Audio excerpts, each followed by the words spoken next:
Good evening all. तो कैसे हैं आप सब? ओके, अगर आप सब फिट एंड फाइन हैं तो चलो आज की क्लास को शुरू करते हैं। आज का जो हमारा सेशन है उसको हम कंडक्ट कर रहे हैं आपके लेसन प्लान की प्रिपरेशन और प्रेजेंटेशन पर, कि हमारे को किस तरह से अपने लेसन प्लान को प्रिपेयर करना है और फिर किस तरह से उसको प्रेजेंट करना है। तो मैं हूँ प्रीति राठौर और आप मेरे साथ ये सब चीज़ सीखेंगे और आई होप, मैं आपसे ये उम्मीद करती हूँ कि आप सभी इसका यूज़ करेंगे। जो चीज़ मेरे में अच्छी है, जो आपको लगी कि ये इफ़ेक्टिव है, आपकी टीचिंग को इफ़ेक्टिव बना सकती है, तो आप वो सब चीज़ मुझसे लेंगे। और जो इसके अलावा आपके दिमाग में और भी आइडियाज़ आते हैं, उन सब चीज़ों का भी आप यूज़ करेंगे ताकि आपकी जो टीचिंग है वो इफ़ेक्टिव बन सके। जो हमने यूनिट 4 में पढ़ा है, टीएम की यूनिट 4 में जो हमने पढ़ा है लेसन प्लान से रिलेटेड जितना भी टॉपिक पढ़ा है कि हमने किस तरह से लेसन प्लान को प्रिपेयर करना है, क्या क्या चीज़ें यूज़ करनी है या समथिंग जो भी पढ़ा है हमने, उस सब चीज़ों को हमने क्या करना है, यूज़ करना है। और हमने फर्स्ट यूनिट में पढ़ा था कि एज इंस्ट्रक्टर आपको किस तरह से प्रिपेयर करनी है, किस तरह से प्रेजेंटेशन करनी है। तो वो सब चीज़ हम अपनी प्रेजेंटेशन में करेंगे, ठीक है। तो इसमें हम क्या सीखने वाले हैं कि हमने किस तरह से लेसन प्लान को बनाना है और किस तरह से लेसन प्लान को प्रेजेंट करना है, ठीक है। तो चलो आगे चलते हैं और शुरू करते हैं, ठीक है। तो सबसे पहले देखिए, ये है हमारा लेसन प्लान का फॉर्मेट। अभी हम क्या बना रहे हैं, लेसन प्लान बना रहे हैं। तो नेम की जगह नेम पुट कर देंगे, ट्रेड की जगह ट्रेड पुट कर देंगे, एडमिशन नंबर की जगह एडमिशन नंबर लिख लेंगे, यूनिट नंबर लिख लेंगे और लेसन नंबर लिख लेंगे। यूनिट नंबर और लेसन नंबर में अगर आपको कंफ्यूज है तो आपको आपकी ट्रेड से रिलेटेड टॉपिक दिया जाएगा लेसन प्लान को बनाने के लिए। तो वो जिस यूनिट में आपके पास वो टॉपिक आता है, आपने उस यूनिट का नंबर लिख देना है और उस यूनिट के अंदर वो कौन सा लेसन है, इस चीज़ को आपने लिख देना है लेसन नंबर में। जिस दिन आप प्रेजेंट करोगे अपने लेसन प्लान को, उस दिन की आपको क्या कर देनी है, डेट लिख देनी है, ठीक है। और फिर प्रेपरेशन करनी है, जो आपको टॉपिक दिया है, जो आपको टाइटल दिया है, आपने उसको लिख देना है। फिर जो आपके ऑब्जेक्टिव होंगे, जो आप चाहते हैं कि आपकी ट्रेनिंग इस चीज़ के काबिल हो जाए, वो चीज़ आपको लिख देनी है। जितना आपका टीचिंग मटेरियल रिक्वायरमेंट रहता है, उस रिक्वायरमेंट को आपने क्या कर देना है, पुट कर देना है कि मुझे इन सामान की ज़रूरत पड़ेगी अपने स्टूडेंट को पढ़ाने के लिए। क्योंकि प्रेपरेशन के दौरान हम अपना मटेरियल भी क्या करते हैं, प्रिपेयर करते हैं। तो आपको जब आप लेसन प्लान बना रहे हो तो आपने लिख देना है उसको, साथ ही साथ अपने टीचिंग मटेरियल को और एड को भी प्रिपेयर कर लेना है, ठीक है। फिर इंट्रोडक्शन लिखनी है आपने कि आपने किस तरह से इंट्रोडक्शन करनी है अपनी क्लास में, किस तरह से इंट्रोड्यूस करना है अपनी क्लास को, किस तरह से आपने रिव्यू देना है। रिव्यू में आप क्या चीज़ रिव्यू करवाने वाले हो अपने स्टूडेंट की, आपने वो चीज़ लिख देनी है। फिर आपने मोटिवेशन लिख देना है कि हिंट लिखना है आपने मोटिवेशन का भी, कि आपने क्या मोटिवेशन यूज़ करनी है क्लासरूम के अंदर, ठीक है। फिर आ जाते हैं हम प्रेजेंटेशन पे। हमारी प्रेपरेशन कंप्लीट हुई और हम पहुंचे प्रेजेंटेशन पे। प्रेजेंटेशन पे हमारे को अपने टॉपिक की जगह अपने टॉपिक लिखने हैं, इन्फॉर्मेशन पॉइंट की जगह अपने आप के लिए हिंट देना है, ताकि जो हम इन्फॉर्मेशन अपने ट्रेनिंग को देने वाले हैं उसका हिंट हम यहाँ पे लिख लें। क्योंकि हिंट हम यहाँ पे अपने लिए लिखेंगे, मतलब एक लाइन में या 2 लाइन में या एक डेफिनेशन में लिख लेंगे, ठीक है। क्योंकि जो लेसन प्लान है वो हम पर्सनल यूज़ के लिए कर रहे हैं। और साथ ही साथ स्पॉट हिंट लिख देंगे कि मुझे यहाँ पे कौन सा हिंट जो है यूज़ करना है, कौन सा मटेरियल जो है यूज़ करना है यहाँ पे, ताकि आप ज़रा सी नज़र दो तो आपको क्या हो जाए, याद हो जाए कि मुझे यहाँ पे इस चीज़ को यूज़ करना है। इन्फॉर्मेशन को देखकर आपको पता लगे कि मुझे यहाँ पे ये चीज़ बोलनी है।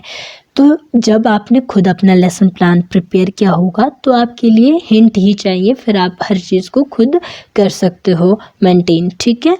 फिर चलते हैं आगे। फिर एप्लीकेशन में आपने जो टॉपिक बनाया है, जिस टॉपिक पे आपने पढ़ाया है, उस टॉपिक से रिलेटेड आपको क्वेश्चनिंग लिख देनी है। यहाँ पे समरी में आपको सारी समरी कर देनी है। फिर शुरू से लेकर आपने जो भी पढ़ाया है एप्लीकेशन तक का, मतलब कि प्रेजेंटेशन में आपने जो जो चीज़ शुरू की और जिस तरह से उसको ख़त्म किया, उसके अंदर आपके जो सम इम्पॉर्टेंट क्वेश्चन बनते हैं उसको आपने एप्लीकेशन में लिख देना है। एप्लीकेशन में सम इम्पॉर्टेंट क्वेश्चन लिख लेना है और समरी में क्या करना है, शुरू से लेकर लास्ट तक आपको फिर से वो समराइज़ करना है ताकि आपके स्टूडेंट जो है रिकॉल कर पाए उसे जो आपने पढ़ाया है। ठीक है, फिर आपको टेस्ट देना है। टेस्ट हमारा 4 स्टेप है।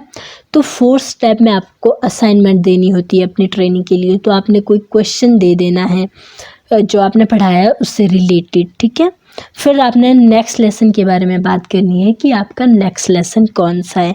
फिर चलते हैं इन्फॉर्मेशन शीट पे, क्योंकि लेसन प्लान की जो पूरा लेसन प्लान होता है वो लेसन प्लान हम अपने यूज़ के लिए बनाते हैं और इन्फॉर्मेशन शीट हम ट्रेनिंग के यूज़ के लिए बनाते हैं। तो हमने ट्रेनिंग को किस तरह की इन्फॉर्मेशन शीट देनी है, तो देखिए आप लेसन प्लान बना रहे हो, आप ही इन्फॉर्मेशन शीट बना रहे हो, तो आपने अपना नाम लिख देना है, ट्रेड मेंशन कर देनी है, अपना एडमिशन नंबर लिखना है, यूनिट नंबर लिखना है, लेसन नंबर लिखना है और डेट लिख देनी है जिस दिन आप प्रेजेंट करने वाले हो क्लासरूम के अंदर। ठीक है, फिर आपको टाइटल दे देना है। फिर आपको ऑब्जेक्टिव लिखने हैं। जो आपने लेसन प्लान में ऑब्जेक्टिव लिखे हैं वही तो चाहते हो आप अपने स्टूडेंट से, तो सेम ऑब्जेक्टिव आपके यहाँ पे आ जाएंगे।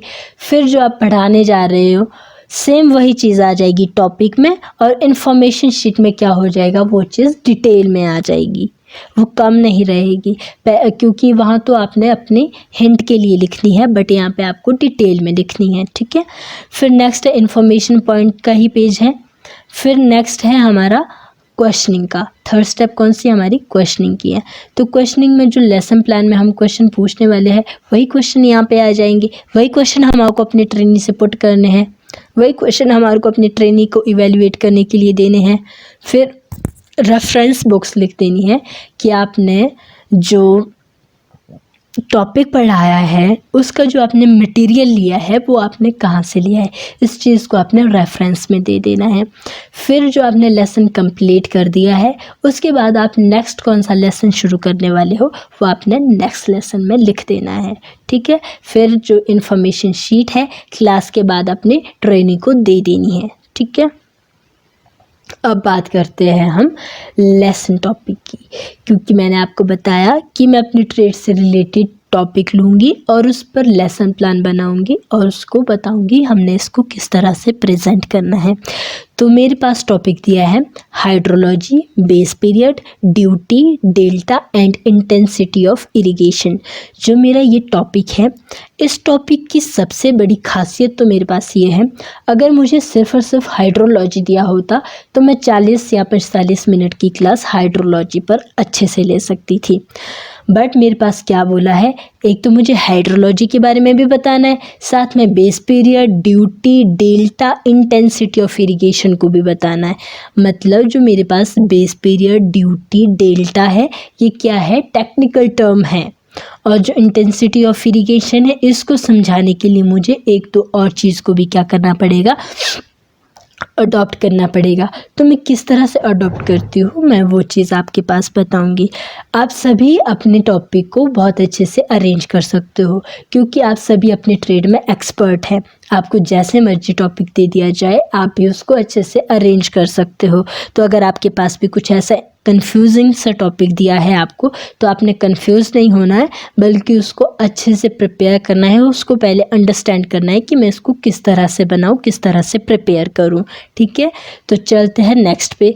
तो अब मेरा ये लेसन प्लान फॉर्मेट है जो मैं बना रही हूँ अपने यूज़ के लिए। ठीक है, तो मैंने इसमें क्या लिख देना है, नेम की जगह अपने नेम लिख देना है, ट्रेड की जगह अपनी ट्रेड लिख देनी है, एडमिशन नंबर लिख देना है, यूनिट लिख देनी है, लेसन नंबर लिख देना है कि ये मेरी कौन सी यूनिट में आ रहा है और कौन सा लेसन है। फिर मुझे अपनी डेट देनी है। फिर चलो प्रेजेंटेशन पे आ जाते हैं। प्रेजेंटेशन पे जो मुझे टॉपिक दिया है मैंने सेम वही टॉपिक लिखा है, वो दिया है मुझे hydrology, base period, crop period, duty, delta, intensity of irrigation. ठीक है, तो अब जो मुझे ऑब्जेक्टिव बनाने थे तो मैंने इसी से रिलेटेड ऑब्जेक्टिव बनाए ताकि जो मुझे टॉपिक दिया है उस चीज़ को मैं अपने ट्रेनी को अच्छे से समझा पाऊँ और मैं क्या चाहती हूँ मेरे ट्रेनी मुझे कैसा रिस्पॉन्स करे, क्या बताए मुझे मेरे टॉपिक के बाद। तो मैंने लिखा है explain the introduction of hydrology. मैं चाहती हूँ कि जब मैं हाइड्रोलॉजी को कंप्लीट करूँ तो मेरे ट्रेनी मुझे हाइड्रोलॉजी की इंट्रोडक्शन को अच्छे से एक्सप्लेन करके बताएं। ठीक है, तो मैंने क्या लिख दिया, explain the hydrology, explain the introduction of hydrology. Second लिखा है मैंने explain the irrigation and irrigation engineering, क्योंकि अगर मुझे इस टॉपिक को अपने ट्रेनिंग को समझाना है तो मुझे इरिगेशन और इरिगेशन इंजीनियरिंग को अडॉप्ट करना पड़ रहा है। तो मैंने क्या कर दिया, एक्सप्लेन कर सकेंगे मेरी ट्रेनिंग कि इरिगेशन क्या होती है, इरिगेशन इंजीनियरिंग क्या होती है। अब मैंने दोनों में एक्सप्लेन द लिया है, फर्स्ट ऑब्जेक्टिव में भी सेकंड ऑब्जेक्टिव में भी। ये मैंने क्यों लिया है, ताकि जो मेरे ऑब्जेक्टिव का नेम है जो देखने में है वो दोनों सेम लगे। ठीक है, सेम लगने से थोड़ा सा अट्रैक्टिव होता है।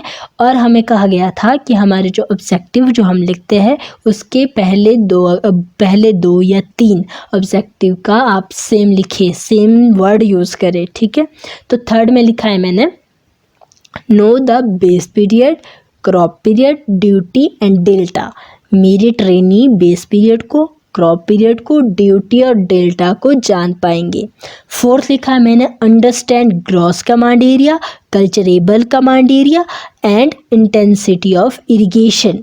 ठीक है, तो क्या हो गया यहाँ पे, क्या है मेरे पास, क्या था, इंटेंसिटी ऑफ इरिगेशन दिया था। बट इंटेंसिटी ऑफ इरिगेशन बताने के लिए मुझे पहले ग्रॉस कमांडेड एरिया बताना पड़ेगा, फिर कल्चरेबल कमांडेड एरिया बताना पड़ेगा। जब मैं ये दोनों चीज़ बता दूंगी तब जाके मेरी ट्रेनिंग को समझ आएगा कि इंटेंसिटी ऑफ इरिगेशन क्या होती है। ठीक है, फिर मैंने टीचिंग मटेरियल लिख दिया है कि मुझे टीचिंग मटेरियल क्या क्या चाहिए अपनी क्लास में प्रेजेंटेशन करने के लिए।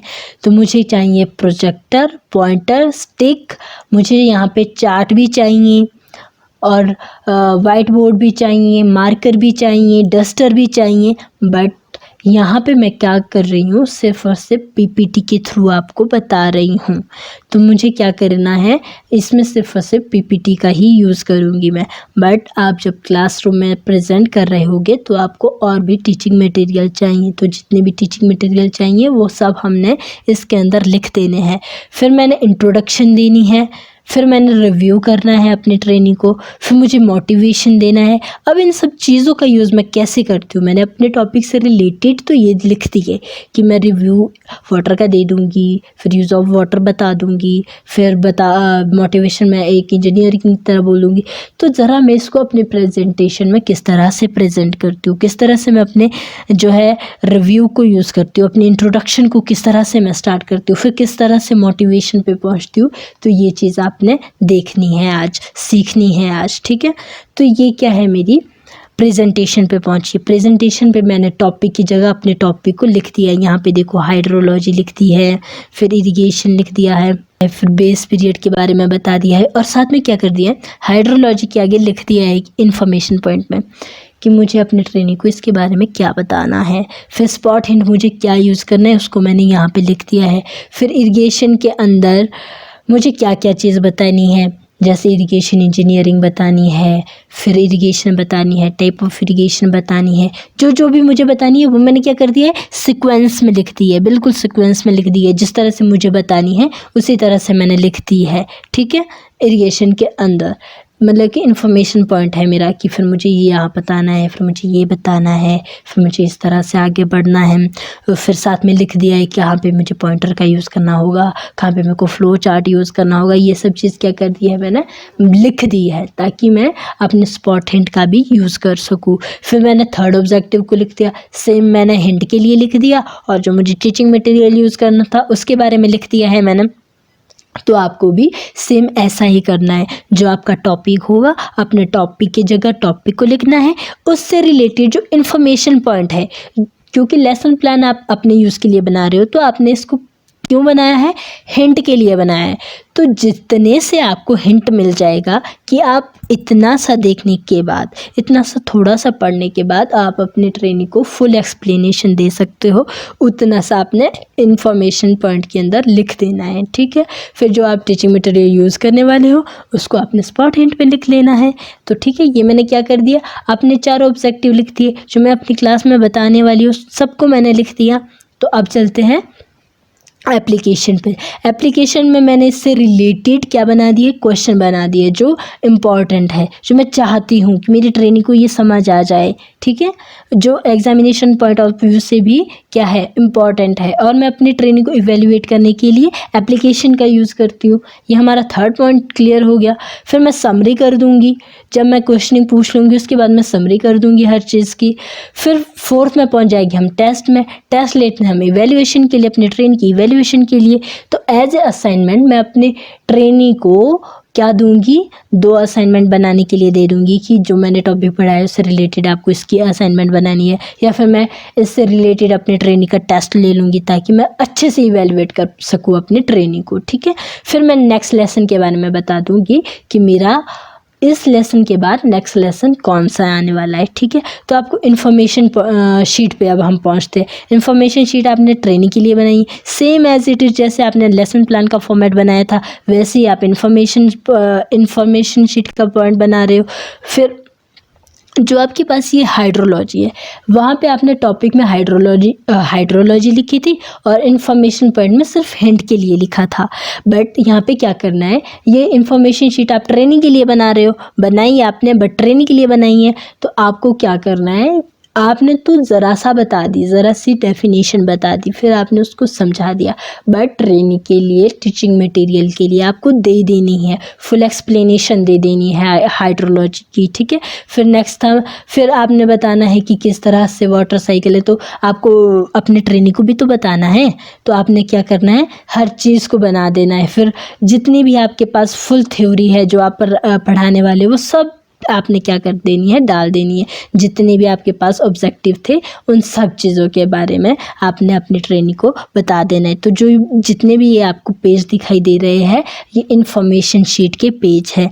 और फिर आगे जो आपको ये दिखाई दे रही है आप क्वेश्चनिंग का, ये वही क्वेश्चनिंग है जो मैंने लेसन प्लान फॉर्मेट में डाले थे, वही मेरी इन्फॉर्मेशन में आ रही है, ठीक है। फिर मैंने यहाँ पे क्या कर देनी है, अब मेरी ट्रेनी तो नहीं करेंगे ना समरी, वो तो सिर्फ क्वेश्चनिंग का आंसर देंगे।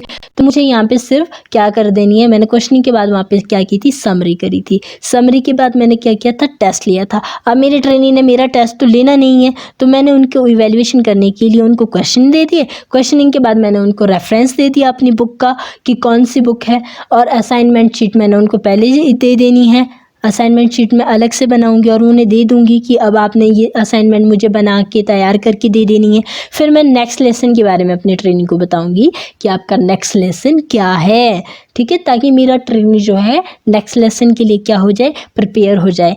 अब ये हमने जो भी तैयार किया है ये बिल्कुल लेसन प्लान के रूल पर किया है। जो हमने क्वेश्चनिंग बनाई है बिल्कुल क्वेश्चनिंग टेक्निक के रूल पर बनाई है। और अब आ रही है प्रेजेंटेशन की बारी, ठीक है। तो हम प्रेजेंटेशन मोड में पहुंच रहे हैं। तो अब हमने देखा, हमने पढ़ा कि एक इंस्ट्रक्टर कैसा होना चाहिए, उसकी कैसी टीचिंग होनी चाहिए, उसकी पर्सनैलिटी कैसी होनी चाहिए। तो अब आपको बिल्कुल वैसे जेस्चर पोस्टर बना देने हैं। तो अब हम किस में, हमारी प्रेपरेशन हो गई कंप्लीट, ठीक है। अब हम पहुंच रहे हैं प्रेजेंटेशन पे। अब आप देखिए कि हमने किस तरह से प्रेजेंटेशन को करना है। तो ये ला दिया मैंने लेसन प्लान। मैंने बताया आपको कि आपने कितनी लेसन प्लान की कॉपी बनानी है, 3 लेसन प्लान की कॉपी बनानी है, ताकि जब आप प्रेजेंटेशन करने जाते हो तो आपको एक लेसन प्लान की कॉपी अपने पर्सनल यूज़ के लिए चाहिए, एक लेसन प्लान की कॉपी आपको अपने टीओ के लिए देनी होती है, और एक लेसन प्लान की कॉपी आपको एग्जामिनर के लिए देनी होती है जो आपको एग्जामिन करेगा, ठीक है।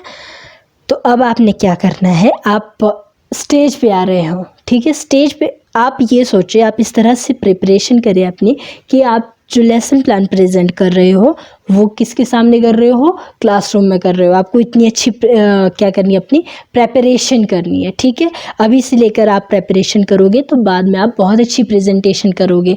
और हमारा यही मेन मोटो है हमारी क्लासेस लेने का, हमारा पढ़ाने का यही मोटो है कि आप बहुत अच्छे से अपना जो है परफॉर्मेंस दे सको। जब आप क्लास में प्रेजेंटेशन देने जाओ तो एक घड़ी के लिए आपकी टीओ का ज़रा दिमाग सा घूम जाए कि बच्चे इतना अच्छा परफॉर्मेंस कैसे कर रहे हैं। हम तो अपने बच्चों की प्रेपरेशन ही नहीं करवा पाए, बट आप अपनी प्रेपरेशन खुद कीजिए ताकि आपके टीओ को लगे, आपके इंस्ट्रक्टर को लगे, ट्रेनिंग ऑफिसर को लगे कि आप में तो कोई कमी नहीं रह गई है। अब आपको ज़्यादा ट्रेनिंग देने की ज़रूरत नहीं है, बल्कि जो सीखना था इस ट्रेनिंग के दौरान आपने सीख लिया है। कोरोना का आप पे कोई असर नहीं पड़ा है, कोरोना की वजह से जो छुट्टियां हो गई हैं इसका आप पे कोई असर नहीं पड़ा है, ठीक है। तो चलो बहुत हो गई बातें। अब आपने क्या करना है, अब आप पहुँच रहे हो प्रेजेंटेशन मोड पे। आपने अपने लेसन प्लान की जो कॉपी है वो किसको दे दी है, एक एग्जामिनर को दे दी है, एक टीओ को दे दी है, एक अपने पर्सनल यूज़ के लिए रख लिया।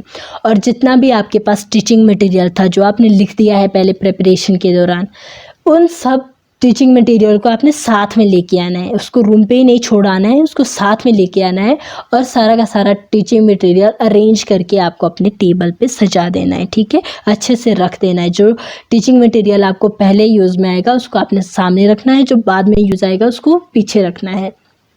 और जो आपके पास चार्ट है, चार्ट को आपने उल्टे करके रख देना है, मतलब फ्रंट साइड नहीं लगानी है। जहाँ पे आपने उसकी ड्राइंग बनाई है उस चीज़ को आपको नहीं दिखाना है, वरना आपके जो ट्रेनी है, आपके जो स्टूडेंट हैं, आपको जो सुनने वाले हैं वो सिर्फ और सिर्फ आपके चार्ट को देखेंगे। बट आपको क्या प्रेजेंट करना है, अपनी प्रेजेंटेशन प्रेजेंट करनी है। तो आप क्या करोगे, अपने चार्ट को उल्टा करके लगा दोगे, बैक साइड की तरफ लगा दोगे मतलब, ठीक है। तो अब क्या है हमारे पास, हम पहुंच गए हैं स्टेज पे। अब आप प्रेजेंटेशन के लिए आ रहे हो। सबसे पहले आपको ग्रीट करना होता है। तो अगर आपकी प्रेजेंटेशन मॉर्निंग में है, अगर आपका प्रैक्टिकल जो है, आपका जो डेमो है वो मॉर्निंग में है तो आप गुड मॉर्निंग बोलोगे, और फिर आफ्टरनून में है तो आफ्टरनून बोलोगे, इवनिंग है तो इवनिंग में बोलोगे। तो तीनों में हो सकता है। तो चलो मैं अब आ रही हूँ अपने प्रेजेंटेशन मोड पे। जब आप प्रेजेंटेशन पे करने जाओ तो आपने जितना भी फियर है या आपका जो जिसको आप बोलते हो कि आप में जो नर्वसनेस है उस चीज़ को आपने दूर कर देना है। आपने सोचना है कि आप एक ट्रेनी है, आप में फुल कॉन्फिडेंस है, आप जो भी पढ़ाने वाले हो बहुत अच्छे से पढ़ाने वाले हो, फुल एनर्जी से जाना है। जब आप स्टेज पे पहुंचोगे तो अब आपने भूल जाना है कि आपके सामने आपके क्लासमेट भी बैठे हैं और उनके पास भी उतनी ही नॉलेज है जितनी कि आपके पास। तो अब आपने क्या करना है, आपने सोचना है जो आपके सामने बैठे हैं वो सब बच्चे हैं, वो सब आपकी ट्रेनी है। आपने अपने ट्रेनी को गाइड करना है। जिस तरह से आप चाहते हो कि एक नया बच्चा सीखे, सेम उसी तरह से आपने सिखाना है। क्योंकि अगर आप ये सोचने लगोगी कि जितना मुझे आता है उतने मेरे क्लासमेट को भी आता है, तो आप जब प्रेजेंटेशन करोगे ना तो आपको लगेगा ये तो इनको भी पता है, ये तो इनको भी पता है, तो आपको लगेगा सब कुछ इनको पता है, तो फिर आप क्या बताओगे, आपके पास तो कुछ बताने को ही नहीं बचेगा। तो आपने ये चीज़ भूल जानी है कि आपके सामने आपके क्लासमेट बैठे हैं। आपने सोचना है कि आपके सामने आपके ट्रेनी बैठे हैं, आप एक इंस्ट्रक्टर है और आप इंस्ट्रक्ट करने जा रहे हो, आप पढ़ाने जा रहे हो। अब आपके अंदर एक पॉजिटिव एनर्जी आ जाएगी जब आप ऐसा सोचोगे कि मैं एक इंस्ट्रक्टर हूँ, मैं हर चीज़ कर सकता हूँ। पॉजिटिव एनर्जी से अपने आप को भर देना है, अपने माइंड को भी अपनी बॉडी को भी फुल एनर्जी में ला देना है, ठीक है। और अपनी वॉल्यूम को बढ़ा देना है, क्योंकि आपकी वॉल्यूम जितनी अच्छी होगी आपको उतने अच्छे मार्क्स मिलेंगे। आपके जेस्चर पोस्चर जितने अच्छे होंगे आपको उतने अच्छे मार्क्स मिलेंगे। अब आपने फ्रीली खड़े हो जाना है, फ्रीली मूव करना है, ठीक है। अपने हाथों को बिल्कुल आज़ाद रखना है, खुले रखना है, फ्री रखना है, ताकि आप बताते हुए पढ़ाते हुए अपने हाथों को उठा सको। जब आप अपने हाथों को की मूवमेंट करते हो तो क्या लगता है कि आप फ्रीली हो और आप अच्छे से प्रेजेंट कर रहे हो। तो इस सब चीज़ों का आपने करना है। आप मेरे जेस्चर पोस्चर को तो नहीं देख पा रहे, बट आप मेरी स्पीड को देख पा रहे होगी कि मैं किस तरह से सुन पा रहे होगे, जज कर पा रहे होगे अपनी सेंस से कि मैं किस तरह से बोल रही हूँ, मैं किस तरह से कर रही होंगी, किस तरह से मेरे जेस्चर पोस्चर होंगे। ये आपको क्या करना है, इमेजिनेशन करना है, मेरे ही नहीं बल्कि अपने भी, कि आपको अपने किस तरह से अपने जेस्चर पोस्चर रखने हैं, किस तरह से आपको प्रेजेंट करना है, ठीक है। तो आपने क्या हो जाना है, फ्री माइंड हो जाना है। साथ ही साथ क्या होता है, जब आप प्रेजेंटेशन करने जाओगे तो अचानक से क्या हो जाएगा, आपका गला सूखना स्टार्ट हो जाएगा। तो इसलिए जब आप प्रेजेंटेशन देने जाओ तो प्रेजेंटेशन देने जाने से पहले, प्रेजेंटेशन करने से पहले अपना पानी वानी जो भी है आपकी फिज़िकल नीड उसको पूरे कंप्लीट कर लेना है। खाना खा के जाना है, बिल्कुल प्रिपेयर होके जाना है, ताकि ना आपको भूख लगे ना आपको प्यास लगे, ना ही आप ज़्यादा टेंशन में आओ। ठीक है, तो चलो शुरू करते हैं। अब मैं अपनी प्रेजेंटेशन दे रही हूँ इवनिंग में, तो मैं क्या बोलूँगी, गुड इवनिंग ही बोलूँगी। ठीक है, अब मैंने फ्रीली होके पूछना है। बिल्कुल आप भी इस मेथड का यूज़ अपनी क्लासरूम में कर सकते हो, अपने प्रेजेंटेशन के दौरान कर सकते हो, अगर आपको ये इफ़ेक्टिव लगता है तो। ठीक है, तो चलो शुरू करते हैं। क्या आप शुरू करें? सभी स्टार्ट करने के लिए रेडी हैं? ओके, शुरू करते हैं। गुड इवनिंग ऑल, कैसे हैं आप सभी? तो चलो अब हम अपनी प्रेजेंटेशन पे आते हैं, हम अपने टॉपिक पे आते हैं। सबसे पहले अगर मैं बात करूं तो आपसे मैं सबसे पहले क्वेश्चन पूछना चाहूँगी, वाटर क्या होता है? अब आप सभी मुझे फटाफट आंसर दें कि वाटर क्या होता है, पानी से आप क्या समझते हो?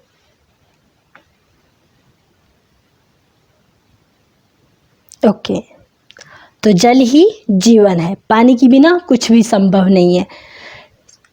वाटर क्या है?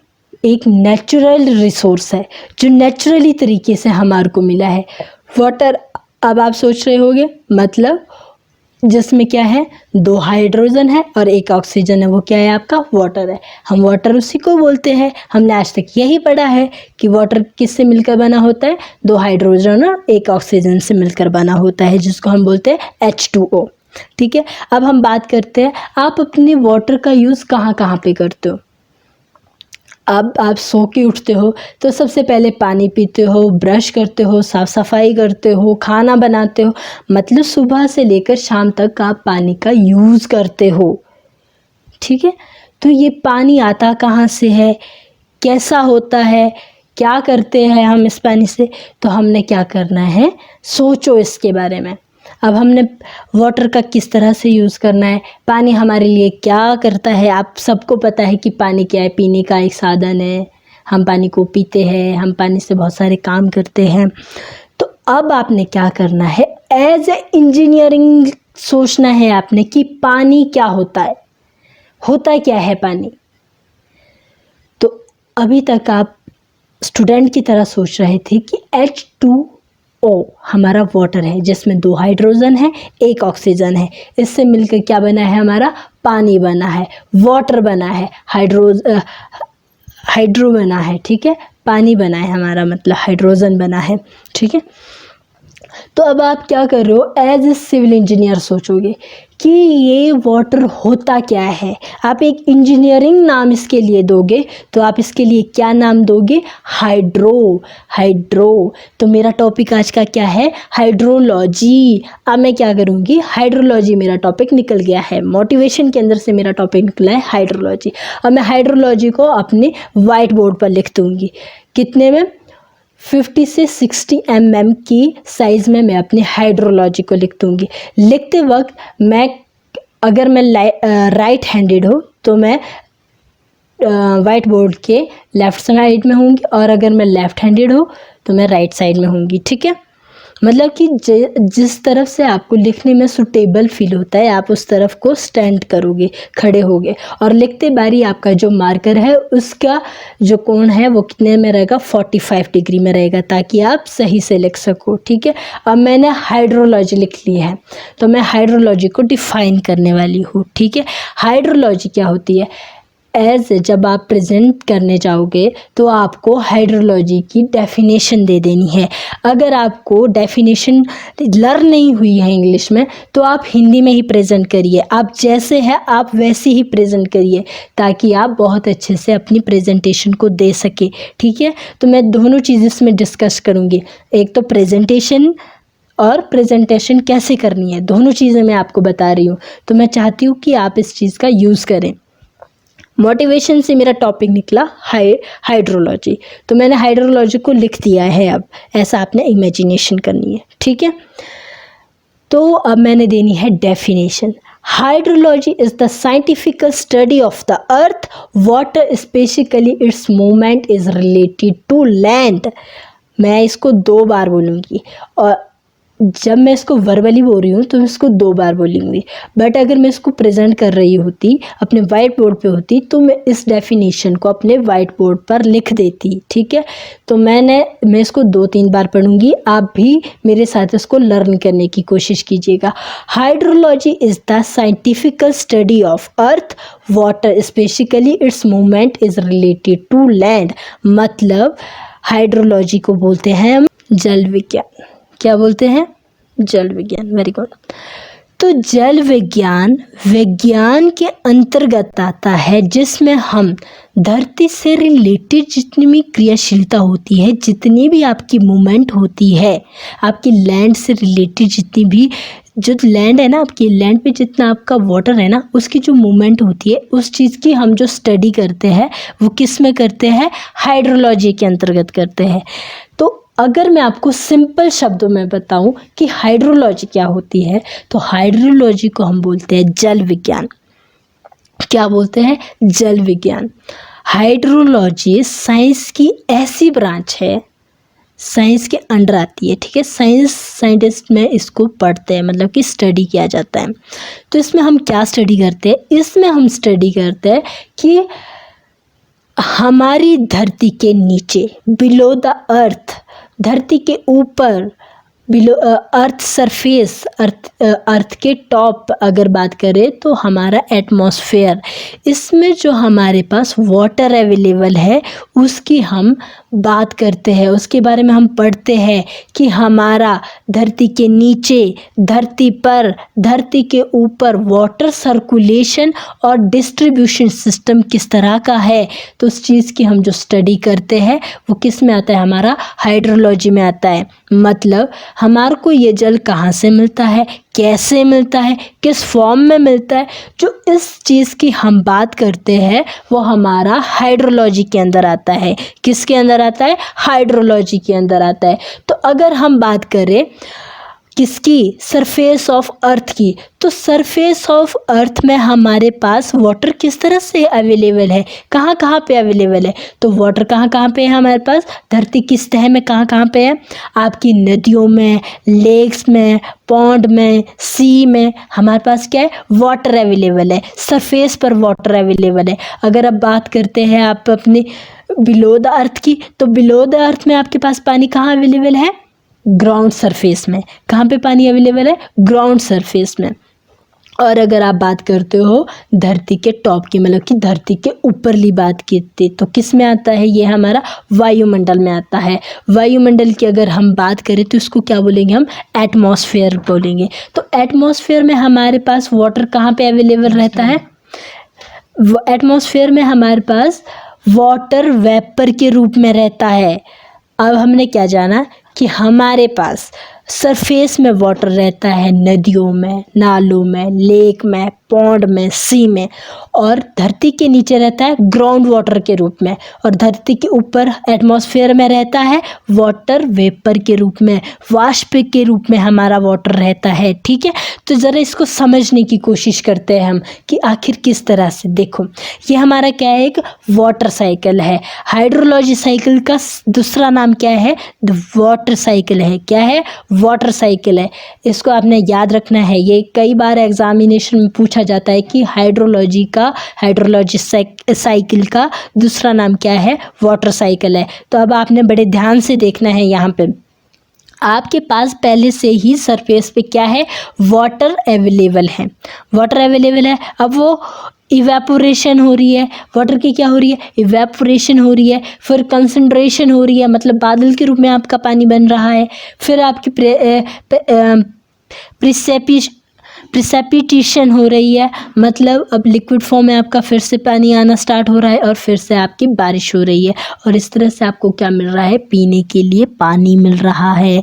आपके पास ये आपके रिवर में, आपके लेक में, आपके ग्राउंड सरफेस वाटर आपका बढ़ रहा है। तो ज़रा हम इसको थोड़ा सा अच्छे से समझते हैं, ठीक है। सेकंड पिक्चर देखते हैं। अब आपने यहाँ पे ध्यान से देखना है, सरफेस वाटर है आपके पास, ये धरती का सरफेस आपको दिख रहा है और आपको दिख रहा है कि वहाँ पे क्या है, नदी बह रही है। नदी से जो पानी है वो वाष्प हो रहा है। वाष्प क्यों हो रहा है, जो सन रेज है, जो सूरज से गर्मी निकलती है, उसके कारण पानी का क्या बन रहा है, वाष्प बन रहा है। और वाष्प होके इवेपोरेशन होके वो कंसंट्रेशन हो रहा है, मतलब कि बादल की फॉर्म में अब वो चेंज हो रहा है।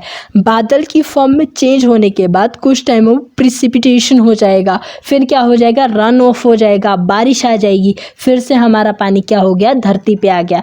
मतलब कि धरती का जो पानी था, सरफेस जो वाटर था, हमारे पास जो अवेलेबल रिसोर्स थे सरफेस पर वाटर के, उससे क्या हुआ, पानी वाष्प बन के उड़ा।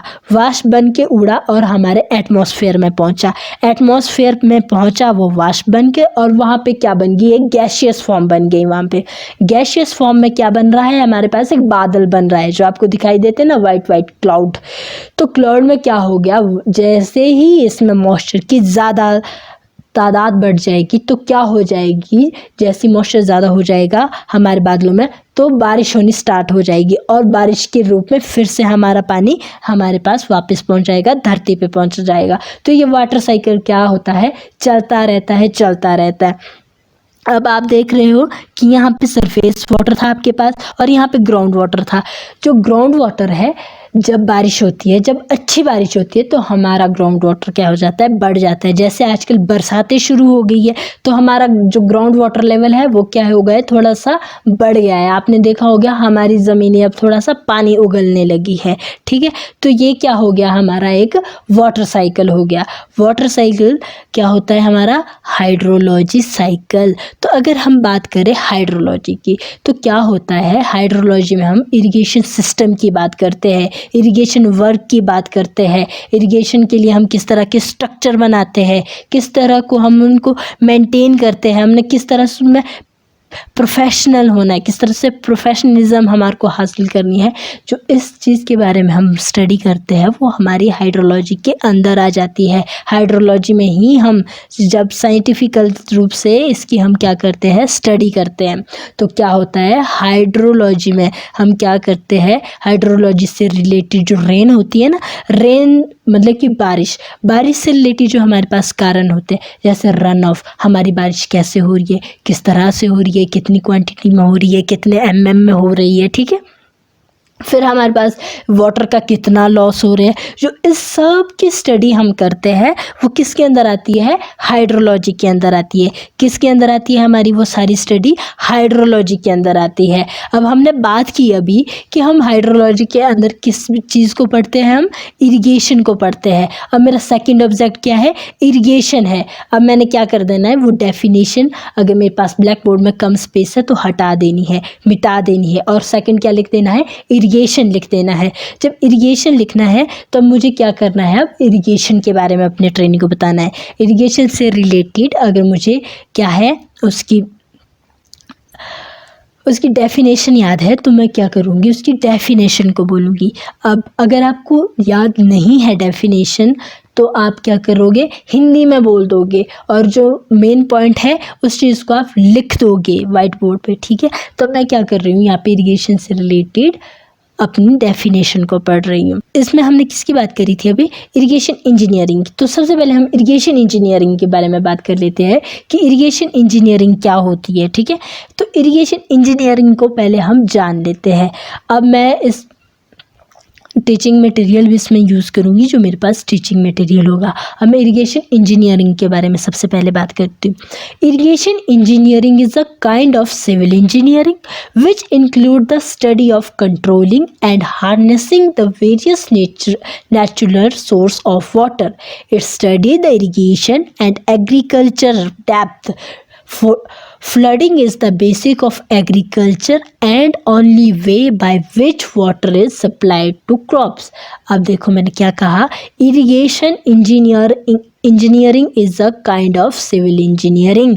मैंने बोला कि सिंचाई इंजीनियरिंग मतलब कि सिंचाई इंजीनियरिंग सिविल इंजीनियरिंग की एक क्या है, ब्रांच है, एक तरह का सिविल इंजीनियरिंग है, जिसमें हम क्या करते हैं, the study of controlling and harnessing the various natural resource of water, जिसमें हम प्राकृतिक रिसोर्स के बारे में पढ़ते हैं जो हमारे क्या है, वाटर से रिलेटेड, जिन्हें हमारे नेचुरल रिसोर्स है, उस तरह को हमने किस तरह से क्या करना है, कंट्रोल करना है, किस तरह से उनका यूज़ करना है, इस चीज़ की हम स्टडी करते हैं, उस चीज़ को हम मेंटेन करते हैं। कौन? Civil engineering. किस में? इरिगेशन इंजीनियरिंग में। ठीक है, तो क्या होती है, फ्लडिंग होती है, जो बाढ़ होती है। आजकल क्या है, पानी का स्तर बढ़ गया है, तो क्या होता है, बाढ़ आने की संभावना हो जाती है। वाटर लेवल बढ़ने से क्या हो जाता है, जैसे हमारे पास नदी है तो उसका पानी हमारे खेतों में आ जाता है। अगर वो कम रूप से आया तो क्या हो जाएगी, एक तरह से हमारी वो सिंचाई हो जाती है।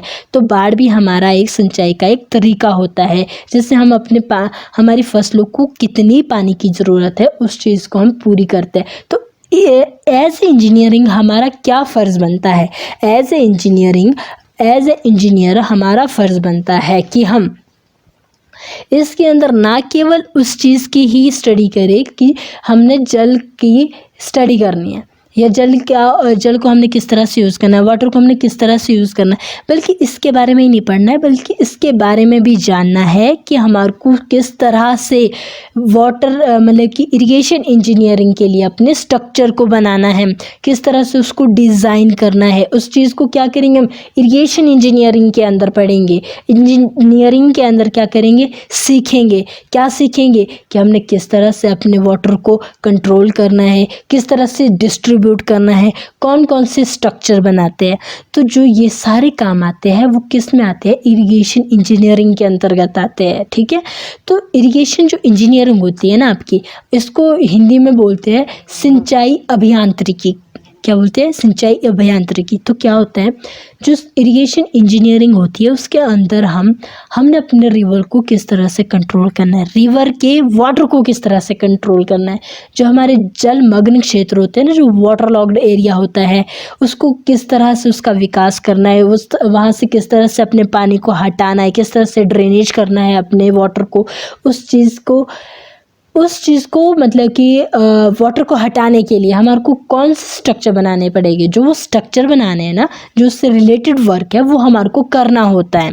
As a civil engineering, as a junior draftman आपको ये वर्क करना होता है। ठीक है, तो आप क्या करोगे, सबसे पहले तो आप डिज़ाइन बनाओगे।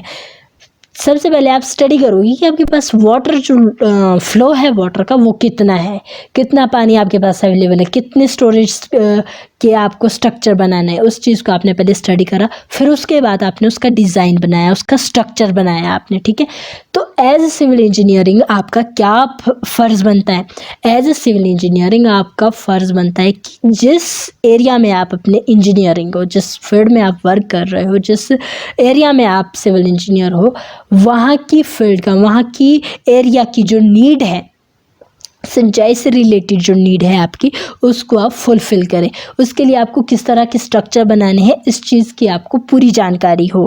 ठीक है, और किस तरह से आपको अपने जो किसान भाई होते हैं उनको किस तरह से वाटर प्रोवाइड करवाना है, इस चीज़ को आपको अच्छी तरह से आना चाहिए। एज ए सिविल इंजीनियरिंग आप देश के मतलब कि देश की इकनॉमी में या फिर देश को बढ़ावा देते हैं। ठीक है, किस चीज़ में देते हो, उसकी उन्नति में बढ़ावा देते हैं। तो आपने एक अच्छी इंजीनियरिंग बनना है, अच्छे इंजीनियर बनना है। तो ठीक है, अब हम बात करते हैं, अगर आप इरिगेशन इंजीनियर है तो आपको इरिगेशन का भी तो पता होना चाहिए। इरिगेशन क्या है, थोड़ी बहुत तो हमने जान ली, चलो अब थोड़ी डिटेल में जान लेते हैं।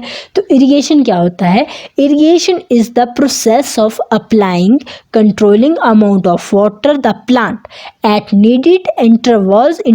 Irrigation help to grow agriculture crops, maintain landscape, irrigate it, distribute soil in dry area and during period of less than average rainfall.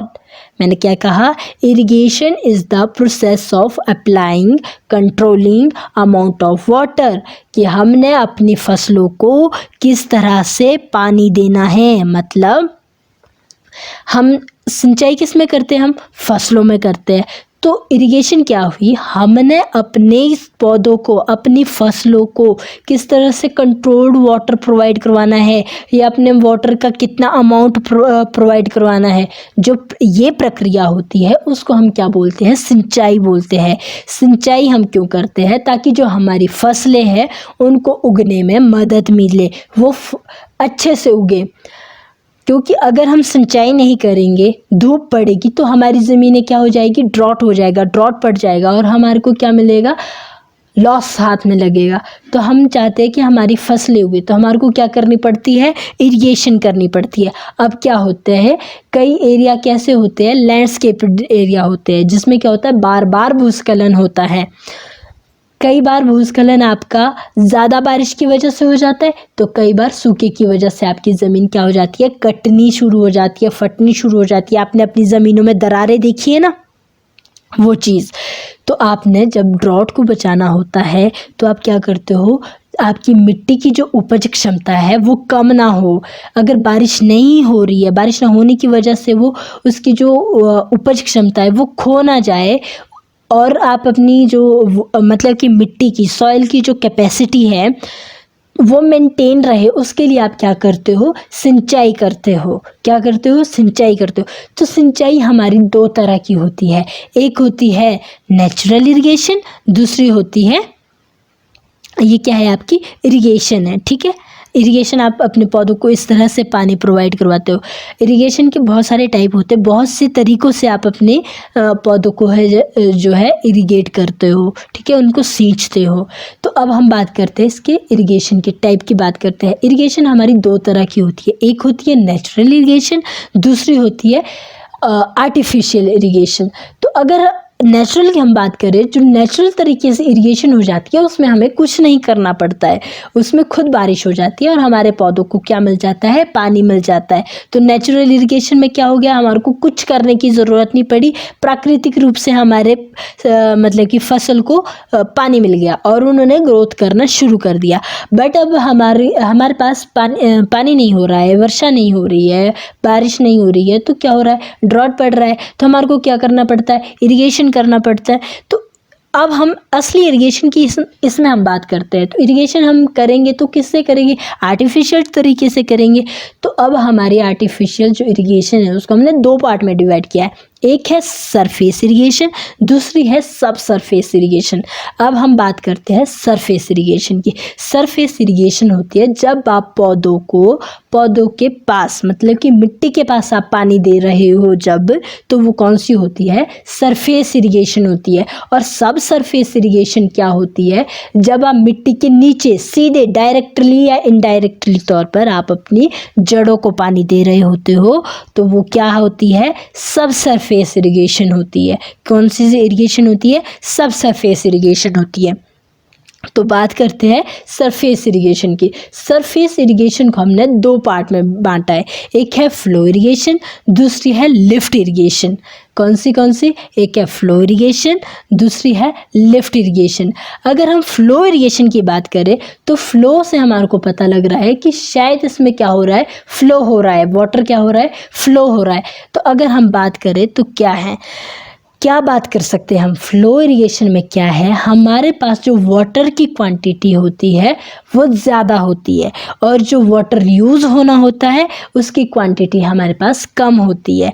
और जो फ्लो इरिगेशन में होता है, फ्लो इरिगेशन में क्या होता है, इसमें जो हमारे पास वाटर फ्लो करता है वो आपका ग्रेविटी की रिस्पेक्ट में फ्लो करता है, आगे को आपका ग्रेविटी की रिस्पेक्ट में आपका पानी आगे को बहता है। ठीक है, अब हम क्या बोल रहे हैं, फ्लो इरिगेशन में हमारे पास पानी की क्वांटिटी ज़्यादा है। मतलब क्या है इसका, कि हमारे पास कैनल है, हमारे पास नदियाँ है, जिसमें हमारे पास क्या है, फ्लो में हमारे पास लगातार क्या चल रहा है, पानी चल रहा है। और लिफ्ट इरिगेशन क्या है, शायद हमारे को वाटर क्या करना पड़ रहा है, लिफ्ट करवाना पड़ रहा है। लिफ्ट इरिगेशन क्या होती है, जब हमारे को वाटर उठाना पड़े मतलब अब हमारे पास जो नेचुरल रिसोर्स है, जहाँ पे हमारे पास क्या है, पानी है, अब हमारे को क्या करना पड़ेगा, वो डायरेक्टली तौर पर हमारे खेतों में नहीं पहुँच सकता है, तो हमारे को कुछ मैकेनिकल पावर यूज़ करनी पड़ेगी या बिजली वगैरह यूज़ करनी पड़ेगी, मतलब मोटर वगैरह चलानी पड़ेगी। तो हम क्या करते हैं, इसमें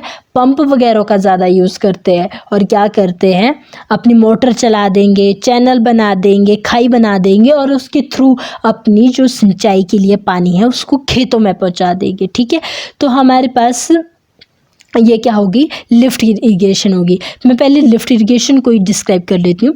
लिफ्ट इरिगेशन हमारी दो तरह की होती है, एक होती है वेल इरिगेशन और दूसरी होती है ट्यूबवेल इरिगेशन। वेल इरिगेशन कैसी होती है, वेल से पता चल रहा है कुआं। ठीक है, तो मतलब कि अगर हमारे पास कोई कुआं, कोई बावड़ी बनी हुई है तो इसमें हम क्या करेंगे, इससे हम पानी लेंगे, मतलब कि अपने जैसे हमने बाल्टी से पानी निकाल दिया, किसी भी सोर्स से हमने पानी निकाल दिया और अपने खेतों तक पहुंचा दिया। लिफ्ट इरिगेशन की बात क्या होती है, लिफ्ट इरिगेशन में हमारे को पानी का अमाउंट तो कम होता है बट उसकी लागत हमारे पास ज़्यादा होती है। हमारे को पानी ज़्यादा चाहिए होता है बट हमारे पास होता कम पानी है। ठीक है, तो ये कौन से आ जाती है हमारी लिफ्ट इरिगेशन। इसके लिए हमारे को वाटर उठाना पड़ता है ताकि हम अपनी सिंचाई की आवश्यकताओं को क्या कर सके, पूरा कर सके। तो हमने क्या किया, इसको दो में बांट दिया, एक को बोल दिया हमने वेल इरिगेशन, दूसरे बोल दिया ट्यूबवेल इरिगेशन।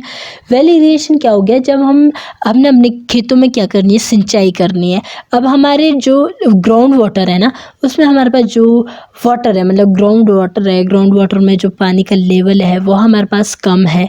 तो क्या है, अब हमारे को अपने क्या करनी पड़ेगी, इरिगेशन करनी पड़ेगी। बट क्या है, हमारे पास ना नेचुरल रिसोर्स अवेलेबल है जिसमें हमारे पास क्या है, वाटर अवेलेबल है, जैसे हमारी कुएं है, बावड़ी है ना। तो हमने क्या करना है, इससे पानी को उठाना है। पानी को किससे उठाएंगे हम, अगर हमारे पास कोई बर्तन है तो बर्तन से ला देंगे, मतलब कि हस्त विधियों का यूज़ करते हैं हम वेल इरिगेशन में।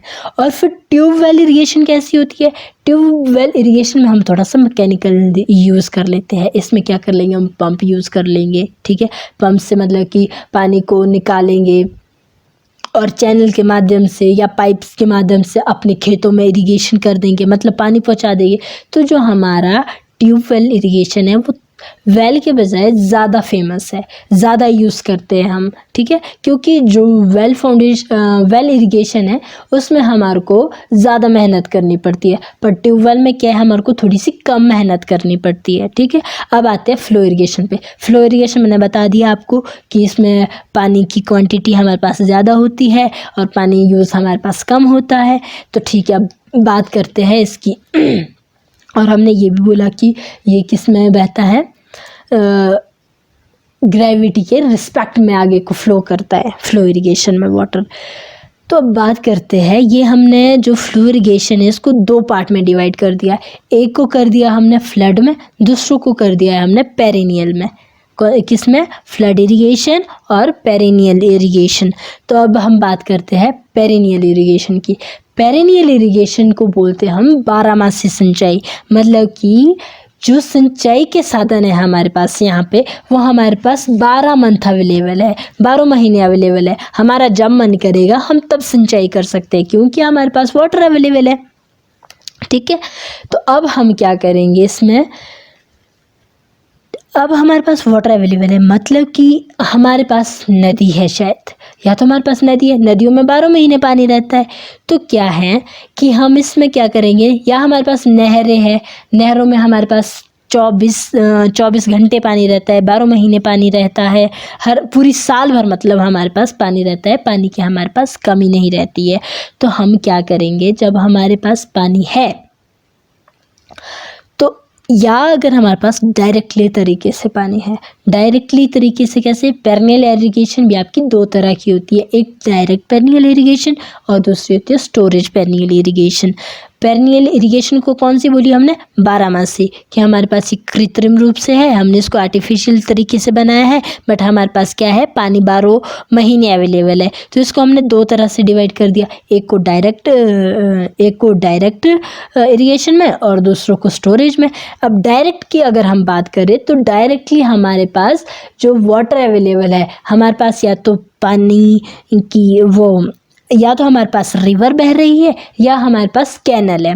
तो रिवर से क्या करेंगे, हम वाटर उठाएंगे, वाटर मतलब उठाएंगे नहीं बल्कि हमारे पास अवेलेबल रहेगा पानी, तो हम या तो पाइप लगा देंगे या फिर अलग अलग मेथड होते हैं हमारे इरिगेशन के, उनका यूज़ करके अपने खेतों में हम क्या कर देंगे, पानी पहुंचा देंगे। फिर सेकंड क्या है हमारे पास, जो ये आपकी डायरेक्ट इरिगेशन है ना, पेरिनियल की जो डायरेक्ट इरिगेशन है उसका आपके पास उदाहरण है नहर, गंगा नहर है वो मतलब कि इसका एक उदाहरण है। गंगा नहर जो है आपकी, उसमें आपके पास 12 महीने वाटर अवेलेबल रहता है। तो गंगा नहर के आसपास जितने भी क्षेत्र आते हैं, जितना भी एरिया आता है, वो क्या हो जाता है, इरिगेट हो जाता है। 12 महीने वो इरिगेट हो जाता है। जो वहाँ के किसानों को जितना मन करता है अपनी फसलों को पानी देने का, वो उतना पानी देते हैं अपनी फसलों को। हम अपनी फसलों को अपने मन के हिसाब से पानी नहीं देते हैं, बल्कि अपनी फसलों की ज़रूरत के हिसाब से पानी को देते हैं। क्योंकि अगर हम अपने मन के हिसाब से पानी देने लगे तो क्या हो जाएगा, हमारी फसलें सड़ जाएगी। क्योंकि अगर तो हमने क्वांटिटी से ज़्यादा वाटर दे दिया, जितनी हमारी रिक्वायरमेंट थी उससे ज़्यादा हमने वाटर दे दिया, तो हमारी फसल की जड़ सड़ जाती है। तो जितना रिक्वायर्ड होता है हम उतना ही वाटर देते हैं। बट जो डायरेक्ट में था उनको क्या था, ज़्यादा हाथ पैर मारने की ज़रूरत नहीं पड़ी, उनके पास डायरेक्टली रिसोर्स अवेलेबल थे और उन्होंने डायरेक्टली क्या कर दिया, इरिगेट कर दिया अपनी फसल को। फिर दूसरा है स्टोरेज। जब हमारे पास 12 महीने पानी अवेलेबल है तो क्या करेंगे हम देखेंगे आजकल क्या है, वाटर का लेवल बढ़ रहा है, बरसात है तो लेवल तो बढ़ेगा, वाटर अवेलेबल बढ़ेगा। तो हमारे को पता है कि बरसात आने वाली है, तो हम क्या कर देते हैं, पहले से ही एक दीवार से बना देती है, जिसको हम बोलते हैं वियर या बैराज बना देते हैं पानी को स्टोर करने के लिए, ताकि हम क्या कर सके, अपने वाटर को स्टोर कर सके और जब हमारे को ज़रूरत पड़े तो हम क्या कर सके, सिंचाई कर सके।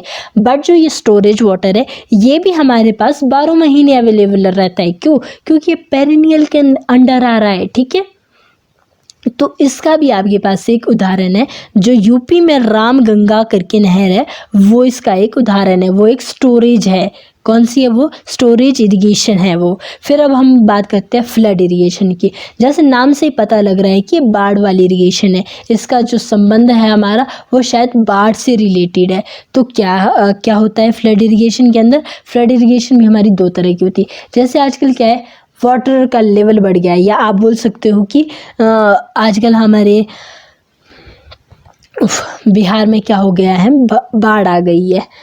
तो अगर ये वाटर लेवल थोड़ा कम रहता, सिर्फ इतना बढ़ता पानी का लेवल, इतने एरिया में ही पानी फैलता जितने में हमारे पास ज़मीन थी, ताकि हमारा जो ज़मीन है वो क्या हो जाती, इरिगेट हो जाती। बट गलती से क्या हो गया है, गलती से नहीं बल्कि नेचुरल जो डिज़ास्टर हो गया है कि वहाँ पे बाढ़ आ गई है, वहाँ पे तो घर के घर उजड़ रहे हैं, गांव का गांव उजड़ रहा है, आपकी फसलें तो छोड़ो वो तो सड़ ही गई है। अगर हमारे पास क्या होता, फ्लड इरिगेशन को अगर हमने थोड़ा सा स्टोरेज की हमारे पास कैपेसिटी होती, अगर इंजीनियरिंग ने वहाँ पे स्ट्रक्चर बनाए हुए होते, हम अपने वाटर को क्या करते, आगे छोड़ने का हमारे पास रिसोर्स हमने बनाए होते, डैम बनाए होते, नहर बनाई होती, या फिर एक्वाडक्ट वगैरह कुछ भी बनाया होता वाटर को स्टोर करने के लिए, तो शायद हम इस बड़ी आपदा से बच जाते। पर कोई हमारी इमरजेंसी रहती है कि हम नहीं बना पाते हैं, या हमारे पास क्या बोलते हैं हम, पैकेज कम रहता है, पैकेज कम मिलता है, इस वजह से हम नहीं बना पाते। तो ये भी दो तरह की होती है। जब आपने फ्लड से डायरेक्टली आपकी जो ज़मीन है वो सिंचित होगी, मतलब कि आपकी सिंचाई हुई है, फसल बर्बाद नहीं हुई है, तो वो कौन सी आ जाएगी, डायरेक्ट इरिगेशन। किसके अंदर? फ्लड के अंदर। स्टोरेज इरिगेशन क्या है, जब आपका फ्लड के दौरान पानी आया तो आपने उसको स्टोर कर दिया, और जब आपको काम में लगा पानी तो आपने उसको क्या कर दिया, यूज़ कर दिया। तो ये क्या होगी, हमारी फ्लड इरिगेशन हो गई। तो हमने अब क्या कर दिया, टाइप्स ऑफ इरिगेशन को कंप्लीट कर दिया। अब हम चल रहे हैं थर्ड यूनिट पर, ठीक है, थर्ड ऑब्जेक्टिव पर। अब हम बात करेंगे इसमें बेस पीरियड की, क्रॉप पीरियड की, ड्यूटी की, डेल्टा की। तो बेस पीरियड क्या होता है, आपने जब फसल लगाई, ठीक है, जब फसल लगाई तो उसमें आपने जब सबसे पहली बार पानी दिया, और जब आपने फसल काटी, और उस टाइम तक जितना आपने पानी दिया वो क्या हो जाती है, आपकी बेस पीरियड हो जाता है। जो मतलब आपने अपने किसको दिया है, फसल को दिया है। अगर मैं इसको सिंपल लैंग्वेज में बोलूँ तो मैं बोलूँगी first watering to last watering जितना आपका पीरियड रहता है, टाइम पीरियड रहता है, वो आपका क्या कहलाता है? बेस पीरियड कहलाता है। क्या कहलाता है? आपका बेस पीरियड कहलाता है। अब इसमें क्या होता है, वाटरिंग आपने ऐसा तो नहीं है कि आपने शुरू में सिंचाई की और आपने लास्ट में सिंचाई की, नहीं। आप क्या करते हो, जब जब आपकी फसल को ज़रूरत होती है पानी की तो आप वाटरिंग करते रहते हो सकता है आपको मतलब कि हर तीसरे दिन वाटरिंग करनी पड़े या हफ्ते में एक बार वाटरिंग करनी पड़े या डेली आपको वाटरिंग करनी पड़े, तो उसका जितना रेशो होता है, उसका जितना टाइम होता है, उसको हम दिन में काउंट करते हैं, पर डे के हिसाब से हम काउंट करते हैं, तो हमारी क्या हो जाती है, वो बेस पीरियड हो जाता है। जो हमने वाटर का टाइम, वाटर अपनी फसलों को जो पानी देने का टाइम था, वो क्या हो गया, हमारी वाटरिंग टाइम हो गया, बेस पीरियड हो गया। अब क्रॉप पीरियड क्या है, जब आपने अपना बीज बोया और उसको काटने तक आपने क्या कर दिया, बीज बोया और उसको काटा, तो उसका जो एक फसल का जो पूरा टाइम रहा, आपकी फसल मिनिमम कितनी होती है, 3 से 4 मंथ की आपकी फसल होती है मिनिमम,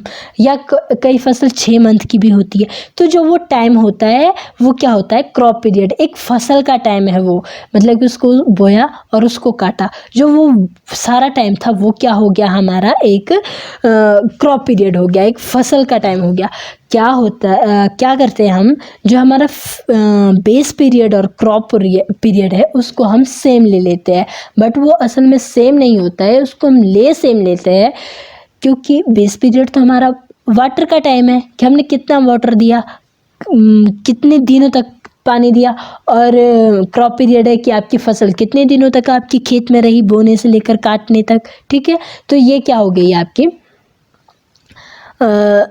क्रॉप पीरियड होगी। अगर हम इसकी रेशो की बात करें ना, तो इसके बीच के क्या संबंध होता है, तो इसकी भी हम बात करेंगे, ठीक है। तो इसमें संबंध यही होता है, इसको हम ले तो इकट्ठा ही लेते हैं कि हमारे पास जो क्रॉप पीरियड और बेस पीरियड है, जब हम न्यूमेरिकल कर रहे होते हैं तो सेम ले लेते हैं, ठीक है। तो अब बात करते हैं नेक्स्ट की, ड्यूटी की बात करते हैं अब जो आपका टाइम था ना, बेस पीरियड था जो आपका, जिसमें आप वाटरिंग कर रहे थे, उसमें आप कितना वाटर दे रहे थे, 1 हेक्टर में आपने कितना वाटर अवेलेबल, अपना कितना वाटर आपने यूज़ किया, उसकी जो यूनिट निकलती है वो क्या होती है, आपकी ड्यूटी होती है। क्या होती है, ड्यूटी। आपने कितना पानी अपनी फसल को दिया है, ठीक है। अगर मैं इसको सिंपल शब्दों में बोलना चाहूँ तो मैं बोल सकती हूँ कि एक जल की मात्रा, मतलब कि सिंचाई के लिए जितना हमने वाटर यूज़ किया है, 1 हेक्टर, मतलब हम बोलेंगे हमारी लैंड है, 1 हेक्टर लैंड है, 1 हेक्टर लैंड में हमने कितना वाटर यूज़ किया है, किसके लिए, सिंचाई के लिए। तो जो वाटर की यूनिट निकलेगी, या फिर हम बोलेंगे परसेंटेज निकलेगी, डेप्थ निकलेगी, तो उसको हम क्या बोलेंगे कि 1 हेक्टर में हमारा इतना पानी यूज़ हुआ। अगर मैं बोल दूँ 1 हेक्टर में हमारा 4 लीटर तो बहुत कम है, 1 लीटर में हमारा 100 लीटर वाटर क्या हो गया, यूज़ हो गया। तो हम क्या बोलेंगे कि एक नहीं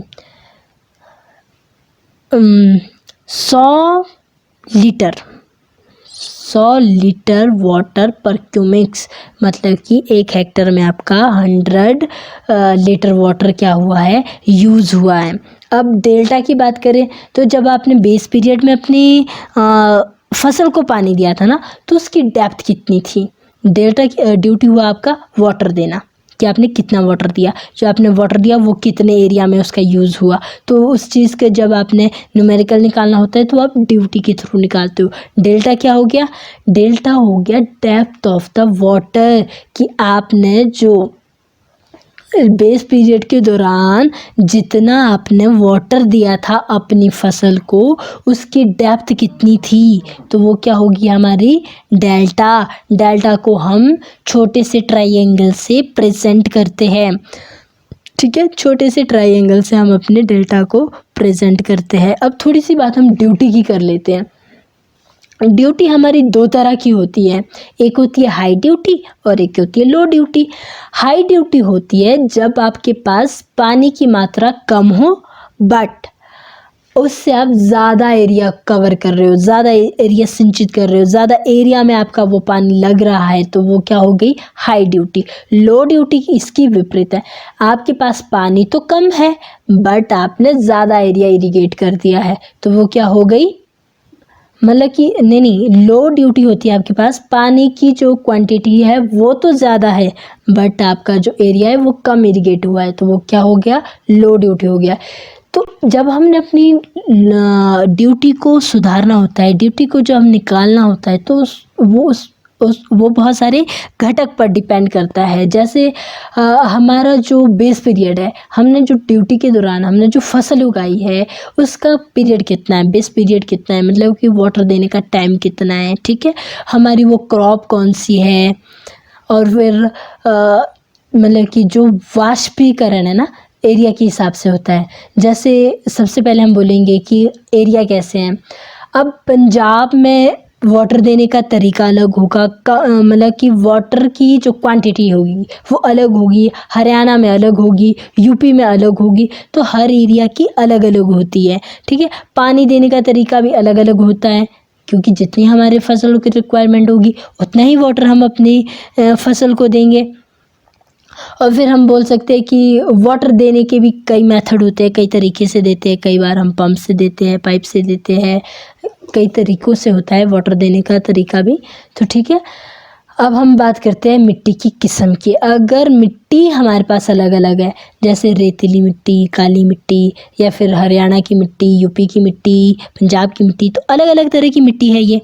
तो जब मिट्टी अलग अलग है तो पानी में इसमें अलग अलग देना पड़ेगा, फसल जो उगने की रेट है वो भी अलग अलग होगी, तो वो क्या होगी, आपकी ड्यूटी हो गई, क्योंकि ड्यूटी से ही तो आपको पता चल रहा है कि आपको कितना वाटर देना है किसी फसल के लिए, ठीक है। जो वाटर का यूनिट निकलता है, जो वाटर की क्वांटिटी निकलती है, उसको हम ड्यूटी के अंदर निकालते हैं, ठीक है। और डेप्थ में क्या, डेल्टा में क्या निकालते हैं, डेप्थ, कि कितने डेप्थ तक हमारा पानी गया है एक फसल के लिए, ठीक है। तो जो ये पढ़ा हमने base period, crop period, duty, delta, तो ये किसके अंदर आता है, हमारा वाटर रिक्वायरमेंट ऑफ क्रॉप के अंदर आ जाता है। किसके अंदर आता है, वाटर रिक्वायरमेंट ऑफ क्रॉप, हमारे क्रॉप को कितनी वाटर की ज़रूरत है, ठीक है। अब नेक्स्ट बात करते हैं, हम एरिया की बात करते हैं। अब एरिया की बात करते हैं तो सबसे पहले हम लेंगे इसमें gross commanded area. Gross commanded area मतलब हमारे पास टोटल कितनी लैंड है, कितनी इमेजिनरी लैंड है जिसको हम क्या कर सकते हैं, इरिगेट कर सकते हैं, ठीक है। अब हमारे पास जितनी भी लैंड है, पूरी जितनी भी लैंड है हमारे पास, उस जिस पर हम क्या कर रहे हैं, अपनी खेती कर रहे हैं, उसको हम बोलते हैं gross command area. Total area है वो हमारे पास। अब इसको हमने डिवाइड किया है, एक कल्चरेबल कमांड एरिया और एक नॉन कल्चरेबल कमांड एरिया। तो कल्चरेबल कमांड एरिया क्या होती है, कल्चरेबल कमांडेड एरिया होती है जितनी एरिया में हम फसल लगा सकें।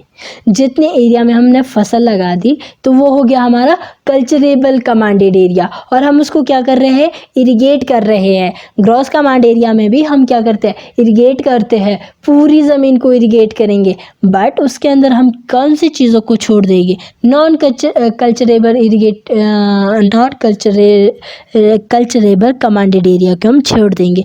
तो उसके नॉन कल्चरेबल कमांडेड एरिया के अंदर हमारे पास कैसा एरिया आता है, जैसे कोई परमानेंट स्ट्रक्चर बना है, कोई बिल्डिंग बनी है, कोई रोड बना है, तो उसकी तो सिंचाई हम नहीं करेंगे, ना ही हम वहाँ पे फसल उगा सकते हैं। तो जहाँ पर हम फसल उगा सकते हैं उस एरिया को इरिगेट करना क्या कहलाता है, हमारा इरिगेट करना और उससे फसल निकालना, तो वो क्या कहलाता है, हमारा कल्चरेबल कमांडेड एरिया। क्या कहलाता है, culturable commanded area.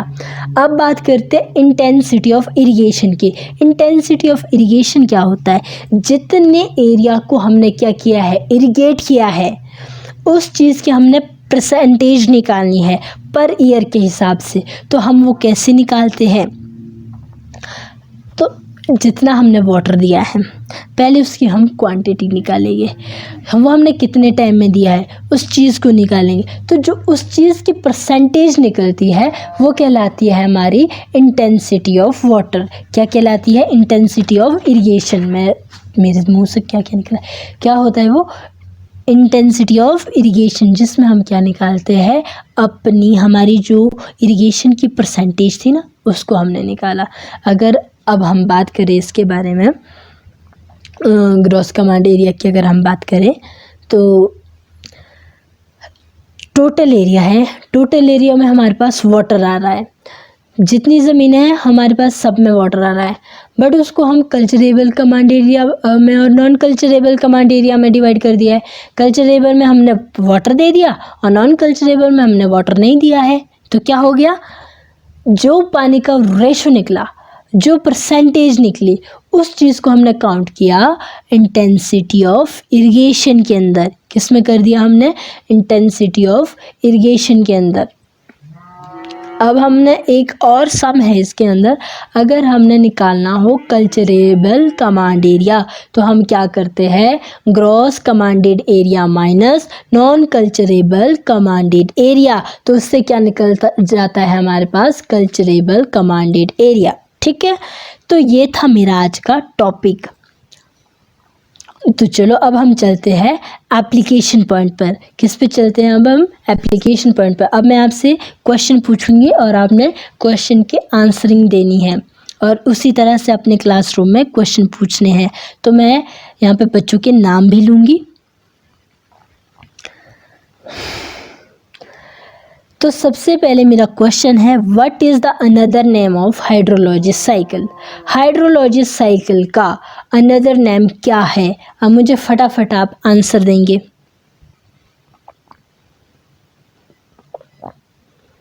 Sachin sir आप बताइए, हाइड्रोलॉजिस साइकिल का दूसरा नाम क्या है?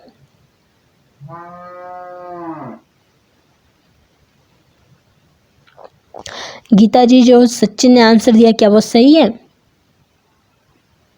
बिल्कुल सही है। तो क्या है, हाइड्रोलॉजी साइकिल का दूसरा नाम क्या है? वाटर साइकिल है। क्या है? वाटर साइकिल है। तो अब मेरा सेकंड क्वेश्चन है, what is base period and crop period? Base period और क्रॉप पीरियड क्या है? फटाफट मेरे को आंसर देंगे।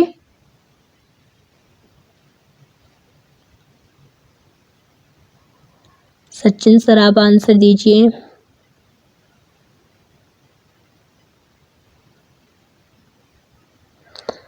ओके ठीक है, तो हमने क्या पढ़ा था? बेस पीरियड होता है हमारा first watering to last watering का टाइम। क्रॉप पीरियड होता है हमारा बीज बोने से लेकर फसल काटने तक का टाइम क्रॉप पीरियड होता है। ठीक है, ड्यूटी और डेल्टा क्या होती है? फटाफट मुझे इसका आंसर देंगे। ड्यूटी एंड डेल्टा क्या होते हैं?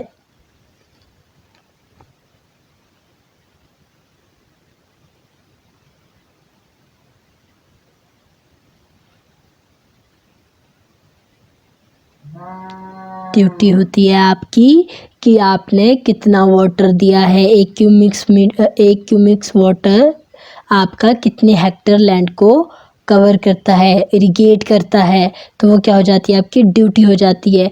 और आपके क्रॉप के लिए वाटर की डेप्थ कितनी थी वो आपका क्या हो जाएगा? डेल्टा हो जाएगा। अब मुझे बताइए, ग्रॉस कमांडेड एरिया और कल्चरेबल कमांडेड एरिया क्या होता है? ग्रॉस कमांडेड एरिया होता है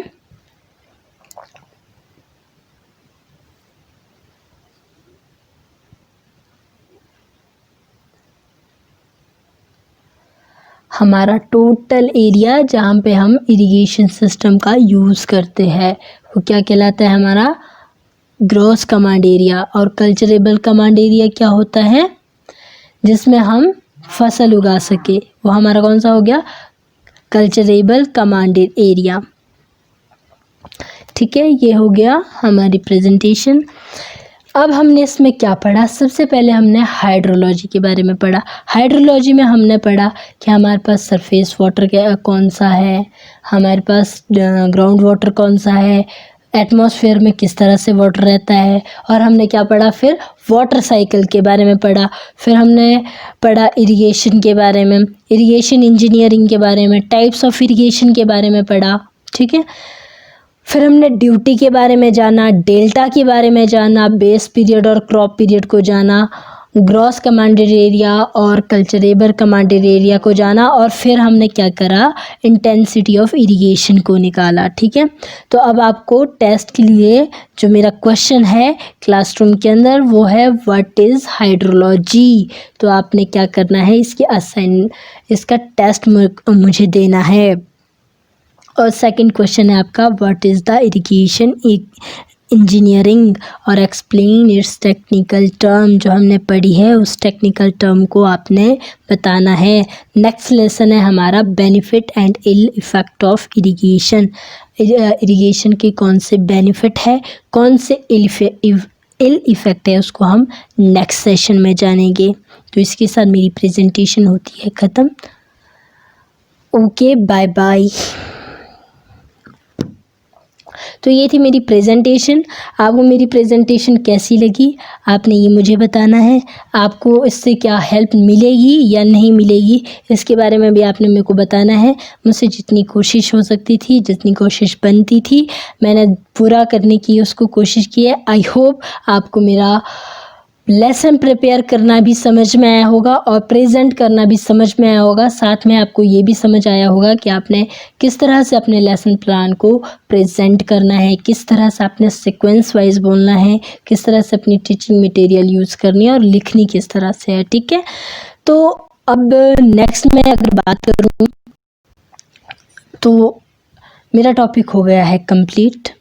अब आप हमारे व्हाट्सएप ग्रुप को भी ज्वाइन कर सकते हो और फेसबुक ग्रुप को भी ज्वाइन कर सकते हो।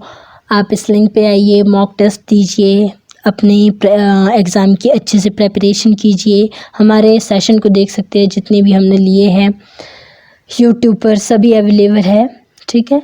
तो आप स्किल मास्टर चैनल को, यूट्यूब चैनल को सब्सक्राइब कर सकते हो। आपको टीचिंग अच्छी लगती है तो आप लाइक और शेयर कर सकते हो। अगर आपको लगता है ये यूज़फुल है वीडियो तो आप अपने फ्रेंड के साथ भी शेयर करें और साथ ही साथ कमेंट बॉक्स में मुझे फीडबैक भी दें। तो इसके साथ bye bye, take care all, good night, thanks a lot. Have any doubt तो आप अपनी कमेंट बॉक्स में लिख दीजिए, मैं आपको ज़रूर आंसर करूँगी। Good bye all.